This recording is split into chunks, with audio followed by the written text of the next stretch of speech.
తిరుమల కొండకు ఒక్కో యుగంలో ఒక్కో పేరు ఉండేదని మీకు తెలుసా? కలియుగ దైవంగా తిరుమలలో కొలువై ఉండి, ఎంతో మంది భక్తుల ఇలవేల్పుగా ప్రసిద్ధి చెందిన తిరుమలేశుడు గురించి మనం ప్రత్యేకంగా చెప్పాల్సిన పనిలేదు. ప్రతిరోజు కొన్ని లక్షల సంఖ్యలో భక్తులు తిరుమలకు చేరుకుని స్వామివారిని దర్శించుకుంటారు. ఎంతో పవిత్రమైన శ్రీ వెంకటేశ్వర స్వామి దర్శనం చేసుకోవటం ఎంతో పుణ్యఫలంగా భావిస్తారు. ఈ తిరుమల కొండ గురించి చెప్పుకోవాలంటే ఎన్నో కథలు ఉన్నాయి. తిరుమలలో 7 కొండలపైన స్వామివారు కొలువై ఉన్నారు.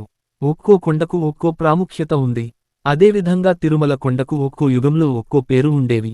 మరి అవి ఏమిటి? తిరుమల కొండ విశిష్టత ఏమిటో తెలుసుకుందాం. వెంకటేశ్వరుడు అంటే వేం పాపం, కట తీసేయడం, శ్వరుడు తొలగించేవాడు అని అర్థం.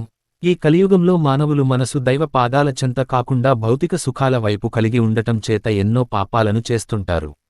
ఈ విధంగా పాపాలు చేసే వారిని కాపాడటం కోసమే ఆ భగవంతుడు శ్రీ వెంకటేశ్వర స్వామి రూపంలో